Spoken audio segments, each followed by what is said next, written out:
Hi guys, in this video I'm going to be taking you through a trade example using my Bressert framework. This system is largely based around this Bressert indicator, and what's interesting about it is it gives us these visual markers. These can be used for trade setups. So this takes an element of complexity away of how to time a trade, and this system is generally about a simplification of technicals. This system has a guidance document, it's 2 pages long. It's all very technically written, but I'll be taking this apart and explaining it in simple terms. So I've picked out an area of a chart here on the Nasdaq stock index. The area where this indicator signals a dip buy is part of a very strong trend. This is on the 4-hour chart. I can come up to the day chart here just to make the point that it's been a very strong trend. It's easy to see on the higher time frame. So at an entry level, this indicator is great for dip buyers. If you're in a strong trend, no complex technicals really needed. If you just have an awareness that a trend may continue on up, then these markers identify where the ideal dip buy can be. And if I zoom backwards, you'll see that on a previous occasion in this trend here, it does the same. We have a little pullback and then the markers trigger. And very often in the trend, when the oscillation is moving down, the trend is also moving down.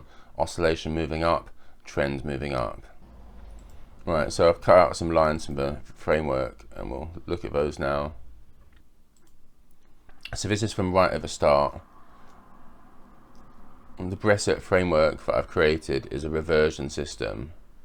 So this is different from breakout systems that look for a certain level, certain event or whatever to then trade the breakout.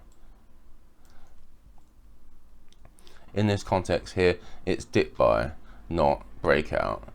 This weak wave down completes, these markers pick up on that, the trend moves up, and it's possible to trade this, as I'll show you. So the markers are used to identify reversion towards directional dominance. It's quite a technical wording, it's a definition, but it just really means revert back to the trend. A weak trend reverts back to the main trend, the strong trend, directional dominance. Alright, next line. Bressert markers can identify exhaustion in price structure, including wedges and channels, as they're near completion. So if you notice in this trend here, this area here is a little bit different from everywhere else. It's different because it's chopping up and down. Moves down, chops up, back down, up, down, before it completes. If we roughly take the extremities of these lows, low, lower low, lower low, and down, then we get a trend line. And I'm using the parallel channel tool here. And we can just do the same approximately from the top. Notice we've got high, slightly lower high. That'll do, that approximately gives us our channel. It doesn't really matter for it to be exact. The real point is that we're getting a lot of chop with slightly lower highs and slightly lower lows. We'll go into more detail another time, but this chop signals weakness to the downside. It signals that this is a weak wave, and it's going to return to the strong wave. And these Bressert markers can identify exhaustion of the channel as it nears completion. Notice that it nears completion, and we get a first Bressert marker here, and then we get the cross just as it's moving to the upside. Right, next one. A confirming wick whipsaw before or after a Bressert marker can add weight to the setup, either for entry or continuation. So this is a little technical line, but it's not very complicated. A confirming wick whipsaw is just a big wick. So have a look at this area and see if you can see a big wick. Obviously it is here. This is the big wick. Whipsaw is just a word to define the wick. So if we were to move into a lower time frame than 4-hour chart, I won't bother here, but we would see that approximately this wick is a move down and then a move back up. Fast move down, fast move up, that's a whipsaw. And this is a bullish candle. It signals buy pressure. And so when we see a bullish candle like this and it's aligned with the Bressert markers and it's the largest wick in the area, then this can add weight to my trade setup. It says here either for entry or continuation, and that just means that we might not have entered the trade as it appears, or maybe it happens after we've entered the trade, but whichever, it adds weight to the setup. Alright, last line. Bressert markers can identify exhaustion when price pushes beyond support or resistance. So we won't do a big lesson on support and resistance now, but there's one significant support on this chart, and it is the previous dip down here. Really quick, this area is all a whipsaw, and this big move down and up means that this is a significant support. So to show this, I use horizontal ray here attached to the low of a wick using this magnet. When I use magnet, I just press Control to highlight it, but you can just press it.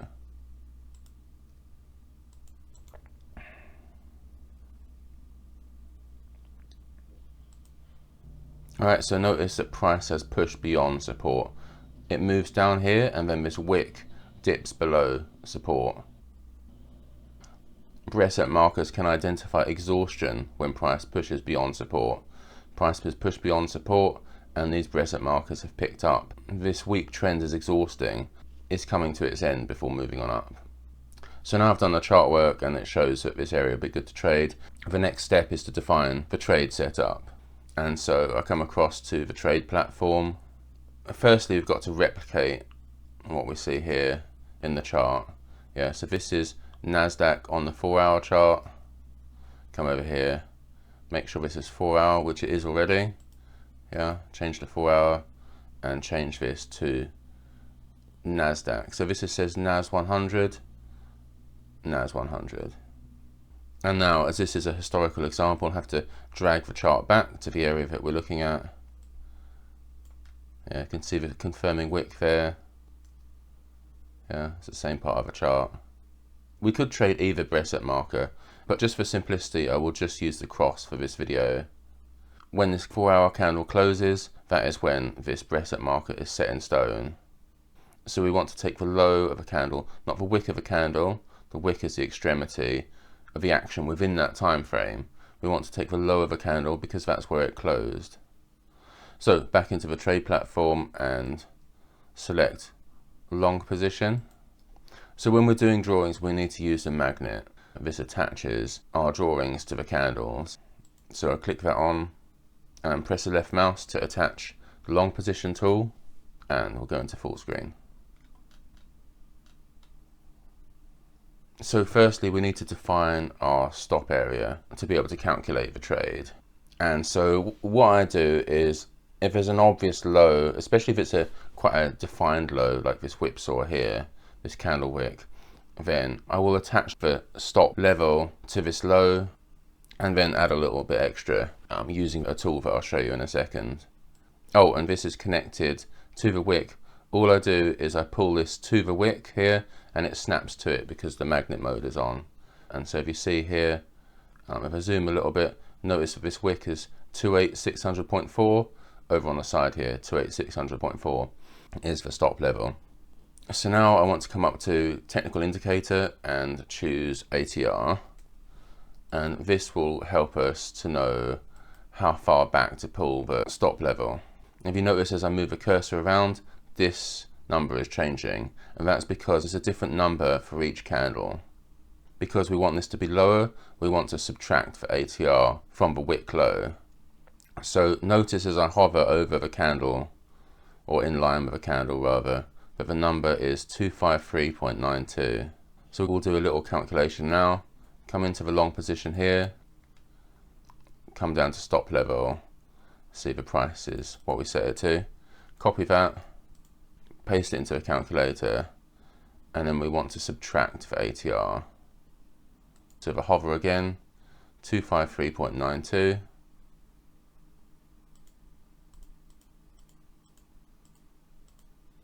and that becomes our stop level. Now the tool doesn't like commas, but I can copy the second half of it here, come back in here, type in 28, then paste the rest. Now watch the stop level come back. So all done, and now we've moved the stop level away from the wick. And at this point, this is where the trade is effectively invalidated. If it gets down to this point here, we don't want to hold any longer. Yeah, it's costing money. But by having it a little bit further away from the wick, we get away from the bulk of traders, which will be putting their stop losses here that can attract price back down. Alright, so now we've defined our stop loss, we can define our profit level. And so for any trade like this, the minimum I will trade is a 1 risk to reward ratio. And that means risk 1 to get 1, risk 50 to get 50, risk 1,000 to get 1,000. And to do that, you can drag this toggle around and see that number is changing. But to quickly just do it accurately, I come in here, copy the number of ticks, paste that into the profit level, and that gives us a 1 ratio, which is also called a 1-to-1, by the way. But here, risk reward ratio 1, that means our stop level and our profit level are the same distance. 1-to-1 is great to use, you lock in some profit. You can see that if we did take a 1-to-1 here, then it would have only taken a few candles before we'd be taking some profit. Another possibility is to look to see if there's a significant high, and there is in this area. Quite commonly with this reversion system, there is a significant high. So for another trade option, if I just grab this toggle here, I can pull it up to the high here, yeah, and see it's got a magnet, it just connects. Notice now that this risk reward ratio number has changed now, it's 1.77. So this is risk 1 to make 1.77. This can be a good level to target because similar to the low, traders will have their eye on this area and sometimes the price can slip back down. But in this example it didn't, it just carried on up. And so for another trade option I might just let some of it run, as I'll show you here. So now I'll show you how this looks in the trade section. So if I press undo here, this will move back to the 1-to-1 where we had it a little earlier. And what I'm going to do is just input those values into the trade section, and then I can define my risk. Alright, so firstly I want to set this to buy because this is a long trade. Now, because this is a historical example, I need to use the limit section here because this isn't live. So the entry price I copy and paste into here. Alright, so now the most important part of a trade is to define the risk. I've scrolled down to the bottom here, copy the stop level that we made and paste it in here. Notice that P&L appears here, minus 36.5. This is the minimum trade, this is the minimum amount that I can risk in making a trade. If you're just starting out of this, you're unsure about trading, but you do want to make a trade, definitely recommend using the minimum trade to start off with. And then once you become more familiar with it and proficient, then you can start moving up this volume. But firstly, I'm going to input the profit level as well. So profit level, take the price that we worked out earlier. Notice that that is the same as the stop loss because this is a 1-to-1 trade. Yeah, risk 1 to make 1. Now with proficiency, 0.5% or 1% of a trade account is quite common to risk. So for simple maths, we'll risk 1% here. So this is roughly a £25,000 account, and so 1% of 25,000 is 250.